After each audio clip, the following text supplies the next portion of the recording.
নমস্কার, আমি চন্দ্রানী। দিনযাপনের আরও একটি নতুন ভিডিওতে আপনাদের সকলকে স্বাগত জানাই।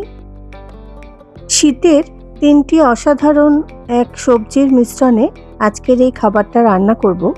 তার মধ্যে হচ্ছে বিট, গাজর আর কড়াইশুঁটি। এই বিট, গাজর, কড়াইশুঁটি দিয়েই আজকের মেন উপকরণ। তার মধ্যে লাগছে কিছুটা টমেটো কুচোনো আর কিছুটা লাগছে আলুর কুচি। এখানে পেঁয়াজ কুচি করে নিয়েছি আর নিয়েছি 1 বাটি কাঁচা লঙ্কা কুচোনো। এখানে স্বাদ অনুসারে যতটুকু লাগবে ততটুকুই দেব। আজকে কি রান্না করছি সেটা একবার দেখে নেওয়া যাক। তার জন্য কড়াইতে সরষের তেল দিয়ে নিয়েছি।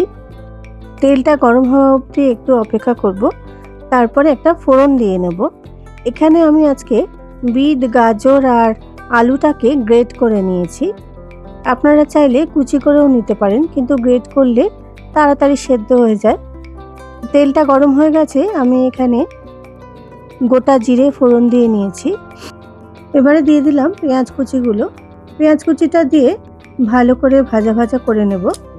আজকে যে সবজিটা বানাচ্ছি, এই সবজিটা আপনারা রুটি, পরোটা সঙ্গেও খেতে পারেন, আবার ভাতের সাথেও খেতে পারেন, অথবা আপনারা চাইলে এটা স্যান্ডউইচের ভেতরে পুর হিসাবে ইউজ করতে পারেন, অথবা বিট গাজরের যে চপ তৈরি হয় সেটাকেও তৈরি করে খেতে পারেন।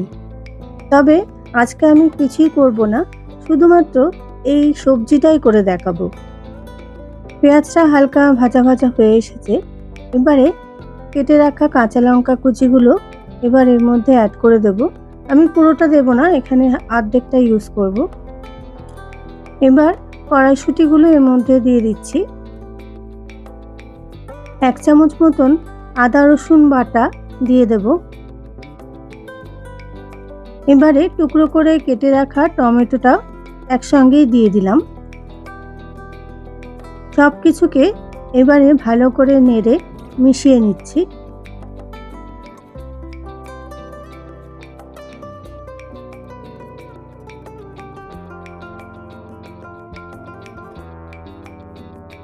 এবারে দিয়ে দেব কয়েকটা গুঁড়ো মশলা। তার মধ্যে আমি নিয়ে নিয়েছি নুন, হলুদ, জিরে গুঁড়ো, ধনে গুঁড়ো আর একটু গরম মশলা।